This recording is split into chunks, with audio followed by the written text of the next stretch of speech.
What a glorious day we have. The sun is coming up, and when you look at the sky, the hues of oranges and peaks is all surrounding us. It is a beautiful day to be able to serve the Lord. Today we have Miss Terry Cotton with us, and she has agreed to read a devotion for our Waking Up to Grace series, and I am totally blessed to call her friend, and she is here going to read one of her favorite devotions. Good morning, everyone. It's time to wake up. This morning, I want to tell you something from Proverbs 28:13, okay? Whoever conceals their sins does not prosper, but the one who confesses and renounces them finds mercy. Isn't that a great thought? Mercy. How awesome is that? You are never as good as your greatest success, and you're never as bad as your worst failures. That's something that this guy tells his students on their first day of law school, where he's been teaching for almost 10 years. When everything's going your way, it's easy to strut. I did it. Yeah, I did. When everything's crumbling, it's easy to think you're really a loser. What he's getting at really is that your identity is not anchored in your good deeds, how wonderful things are, how awesome things are turning out that you're working on. It's not anchored in what failures you had, what you did wrong, how addicted you are, or what kind of problems you have. You're greater than that because of mercy. Isn't that great? The big theme that immediately develops when we follow Jesus is the need to start living by a different set of rules. The world says the more money you have, the more important or powerful you are. God says the more money you have, the harder it is to be like Jesus. Why?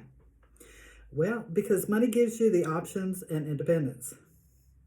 So you're relying more on yourself. You have the options out there instead of relying on God.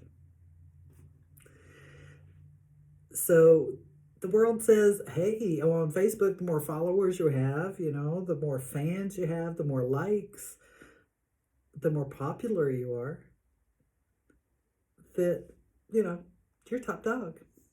And God says, if you want to be popular with Him, you'll stay close to the lowly in heart where He is. Jesus was drawn to the people who couldn't seem to get it together. He would have really liked me.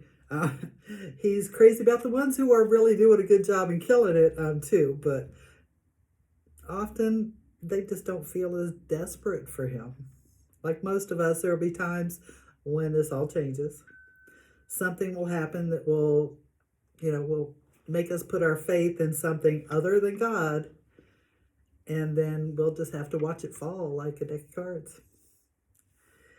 Each of us will experience a defining moment that will shape our faith if we let it.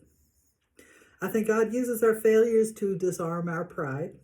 He meets us in the wreckage, and He makes us more humble. If you're riding high on a run of fortunate events, keep going, but keep your eyes on Jesus. If you're getting battered by a run of unfortunate events, remember you're in good company.